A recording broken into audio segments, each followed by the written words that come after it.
Oh yeah, tight, hard, harder, right up. Inevitably, you're going to spend a lot of your time as a skip without the hammer. In fact, the less you have the hammer, the better you're probably doing.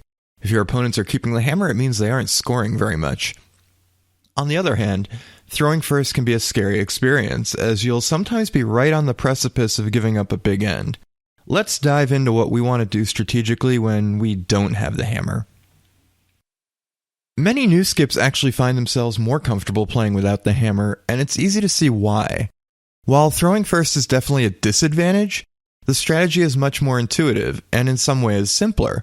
The non-hammer team wants to throw in the center of the ice, which is exactly where any novice would tell you to put the rocks if you explained only the basic rules to them.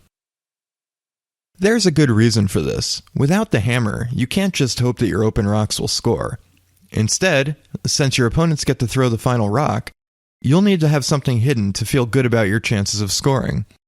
And since the final rock can also be used to draw and outcount you, you're going to want your guarded rock to be pretty close to the pin if you want to feel confident. Of course, you don't need to steal when you don't have the hammer. In fact, you usually won't. It's often said that forcing the opponent, limiting them to exactly 1 point, is a win for the team without the hammer. To be honest, I think that's a bit of an overstatement, but that's a topic for another video. For certain, forcing is almost never a bad result for the team that plays first, and can often be your goal for the end, especially when you're playing with the lead. Whether you're trying to steal or to force, however, you're going to want the play to come to the middle of the ice, and that means that there are only a few viable options for the first lead stone at the start of the end. First, you may sometimes want to draw a rock into the house, usually into the top 4 if possible. This is a defensive play, usually used when you're playing with the lead, or early in the game when you're still feeling out the ice and don't want to risk giving up a big end. By playing here, you leave the hammer team with a choice. They can hit your rock, but that probably means a very open end without any guards, limiting the potential for them to score their deuce. Alternately, they can ignore it, usually by throwing up a corner guard. This is an aggressive response by your opponents, signaling that they intend to try to score multiple points and will deal with your rock later. At that point, you might throw a second rock on top of your first. You might also change tactics and throw a guard if you're willing to switch gears and play more aggressively for a steal. The more common play with the first rock is to throw a centerline guard. For many club-level skips, this is the default play in every situation, played without a second thought no matter what the score or the end. But remember that when you're pretty certain that you can win by playing safely, throwing into the house is probably a better option. Any guard can be used by the other team as a place to hide behind, and potentially score more points. Similarly, many skips regularly call for their centerline guards to be as close to the house as possible. To be fair, this is almost never a bad shot. But both tight guards and higher guards have their advantages, and there are different reasons to be throwing each. First, let's start with the tight guard, the one thrown within a couple feet, or a couple millimeters, of the house. This is a very flexible rock, one that is more aggressive than a shot into the house, but also one that doesn't commit you to an all-out steal attempt. This shot gives you a menu of options you can put into play later in the end. You might try to draw around it, using it as a guard for a rock you want to count. You might tap it up later to make a counter, hopefully under a guard. You might use it to make a short run back on one of the other team's rocks. You might pair it with a one guard, creating the high-low situation that many teams utilize when they must steal. As you can see, this is about as versatile as a rock can be in curling, which helps explain why it is so popular. It also means that if you're not sure what to do with the first rock of the end, a tight guard is a great way to go. It even gives you a large margin for error. In a close game, either a draw into the house or a higher guard will also be acceptable, so if your lead is a little heavy or light, you should still be okay. If you're really looking to set up a steal for the end, you might want a higher guard instead. The idea here is that you'll have a better chance of completely burying a rock around this guard than you would with a guard that's very tight to the house. In addition, if the other team has hitters capable of making a run back, they'll still struggle to make it happen when you leave the guard farther away from the house. Of course, you can throw your guards as high as you want, all the way to just barely over the hog line. The best place for a single guard steal is going to depend on how much the ice is curling, but it's generally not that close to the hog line. That said, even a very long guard can have its purposes.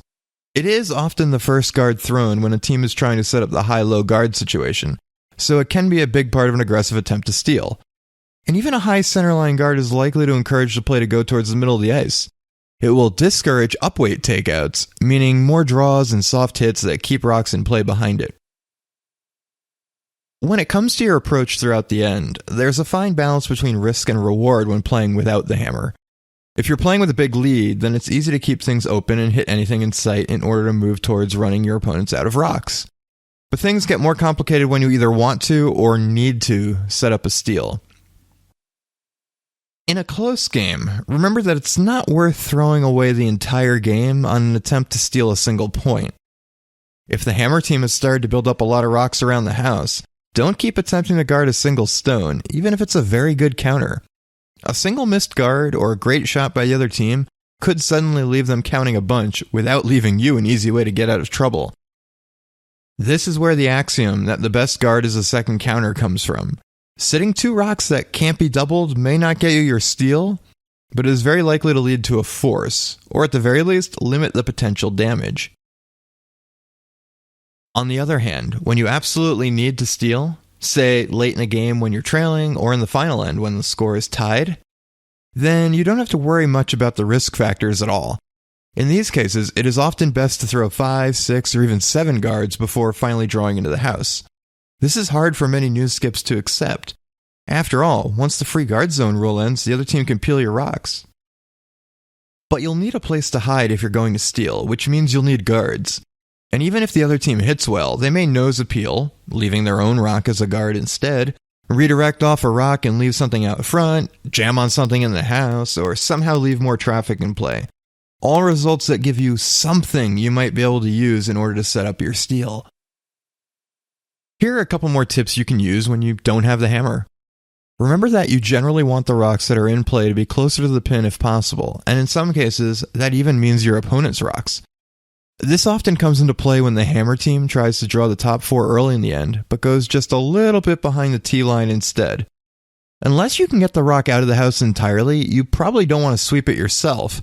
You may want to freeze on that rock, and in that case, the closer to the pin, the better. It's also worth pointing out that if an early rock of yours goes just behind the tee line, that's hardly a disaster. Granted, you'd rather be in front of the tee, of course, and your opponent could try a freeze themselves. That's another way they could set up a score of 2 or more if they want to play aggressively. But at least your rock is threatening to close down the scoring area if they can't, or don't want to, hit it. And even if they freeze, you can always come back down to the pile yourself in an attempt to keep that scoring area as small as possible for the hammer team.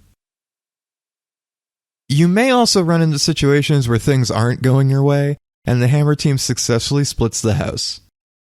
Assuming you don't absolutely need to steal, there are some steps you can take to try and get the end back under control. Try to play hit and roll shots that will bring the play back towards the center, for instance. This makes it more likely that you could have a makeable double later in the end if the hammer team only hits and sticks. This means that you shouldn't always hit the rock that's the number 1 counter first if it's in the middle of the ice. If you're confident in your team's ability to hit on the wings, it may be better to hit and roll back towards the center just to get the rocks closer together. Of course, if you're uncertain about throwing to the outside, or if you're just trying to defend a huge lead, it's fine to play the easiest hit available. There's plenty more that could be said about playing without the hammer, but this should give you more than enough to think about for now. If you're also uncertain about what to do when the hammer is yours, we have a similar video all about playing with the last rock advantage.